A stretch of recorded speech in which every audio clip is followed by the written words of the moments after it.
My name is Daniel Mercer.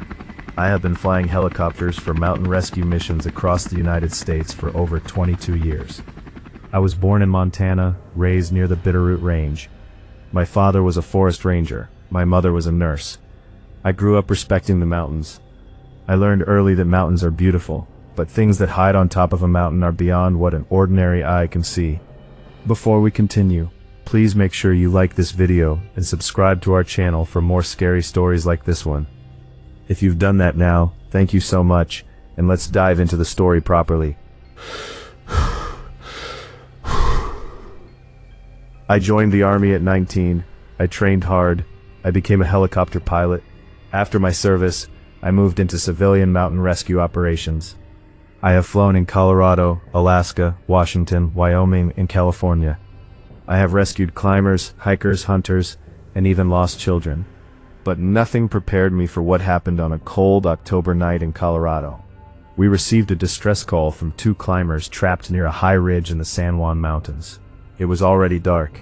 A storm was building fast. Winds were strong but still within safe limits. My co-pilot Aaron sat beside me. He was younger, only 5 years in service. As we approached the ridge, the temperature dropped quickly. Ice formed on the edges of the windshield. The moon was bright enough to see the rocky peaks. We located the two climbers with their headlamps flashing below. That is when I saw it. On the ridge above them stood a tall shape. At first, I thought it was a tree. But there are no trees at that height. Then I thought it was a person, but it was too tall, and it did not move, even in strong wind. I circled once to line up for the rescue hover. We lowered the rescue basket. The climbers were shaking, terrified. When we pulled them up, one of them grabbed my arm and said, "Did you see it too?" I asked, "See what?" He said, "The man on the ridge." I did not answer. As we lifted away, the storm hit harder than expected. The helicopter shook violently, warning alarms blinking. My instruments showed strange interference, like static. The compass shifted 5 degrees east, without any reason. Then Aaron said, "Dan, look at your left." I turned. The shape was flying beside us. Not flapping, just gliding, keeping perfect speed with the helicopter at 7,000 feet. It had long arms, no clear face, but it was darker than the sky. My heart pounded, but I kept flying steady. The figure stayed with us for nearly 20 seconds. Then it rose straight upward into the clouds. We made it back to base without another issue. I was so lucky to survive that night because I did not let fear change my hands on the controls. In rescue flying, your mind must stay grounded, even when the sky feels wrong. After that horror rescue encounter, I realized that something else lives in the mountains. And as a well-trained pilot, I can tell you that the mountains have many things that live, stay, and hide behind them at night.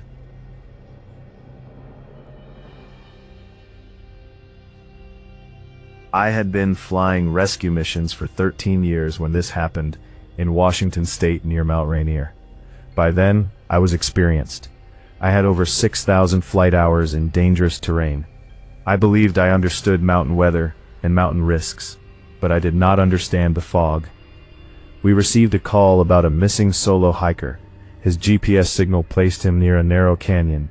The fog that day was thick and unnatural. It rolled low and heavy, almost like smoke. I flew low and slow. Visibility was terrible. My radar showed nothing unusual, but the fog seemed to move against the wind.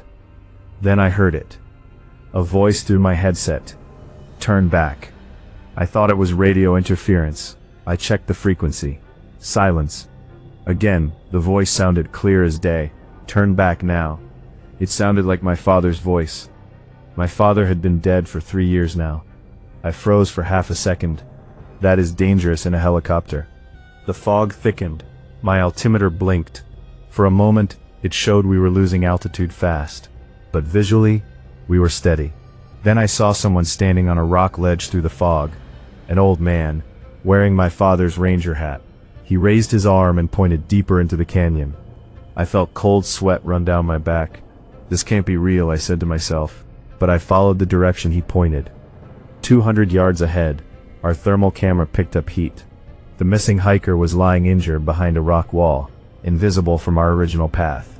We rescued him successfully. When we flew back through the canyon, the fog lifted quickly. The old man was gone. I never told my crew what I saw. I survived because I trusted my training, but listened carefully.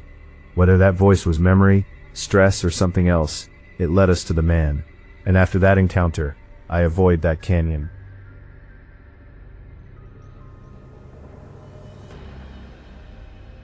This happened in Alaska. I had been flying for 18 years by then. I thought nothing could shake me anymore. We were responding to a crashed snowmobile deep in remote mountains. It was late afternoon, almost dark. We found the injured rider quickly. He was unconscious but alive. We loaded him into the helicopter. As we lifted off, everything felt normal. But halfway back to base, I heard breathing behind me. I assumed it was the injured man waking up, but when I asked the medic, she said he was still unconscious. The breathing continued, closer to my ear now. I turned slightly. For a second, I saw someone sitting behind the medic, a tall figure, covered in frost, ice hanging from its shoulders. It had no eyes, just dark holes. I blinked, and it was gone. The temperature inside the cabin dropped sharply. Frost formed on the inside windows. The medic shouted that the patient's heartbeat was slowing. I pushed the helicopter faster than I should have. Risky speed, dangerous turns. The breathing stopped. The temperature returned to normal. We landed safely. The patient survived. Later that night, the medic told me something strange. When she checked the patient's body, she found deep frostbite marks on his shoulders that were not there before we took off. I was really scared after hearing that. I survived that horror incident because I ignored what I saw. In the air, your focus must stay forward. If I had turned fully or panicked, I would have crashed into those frozen peaks. But sometimes I still hear breathing whenever I fly at night. This last story is the one that changed me forever. It happened 5 years ago in Wyoming. By then, I had over 20 years of experience. I was known as calm, steady, unshakable. We received a night call about strange lights reported near a climbing route. A group of climbers had vanished. When we arrived, we saw the lights immediately. 3 glowing orbs hovering near a cliff wall. They moved in slow circles. No sound, no aircraft signal. As we approached, my instruments failed one by one. Compass spun, GPS died, radio cut out. The orbs moved toward us. I felt pure fear for the first time in my career. One orb shot upward and stopped directly above the rotor. Warning lights flashed everywhere. Then I saw faces in the cockpit glass reflection. Not ours, but other faces. Watching. The helicopter began to drop. I lowered collective power carefully, fighting the shaking. I aimed for a flat, snowy ridge below. The orbs vanished. Systems came back online instantly. We landed hard but safe. There were no climbers found. No lights reported by anyone else. Officially, it never happened. But that night, something followed me home. 4 weeks after, I saw faint glowing lights outside my house at night.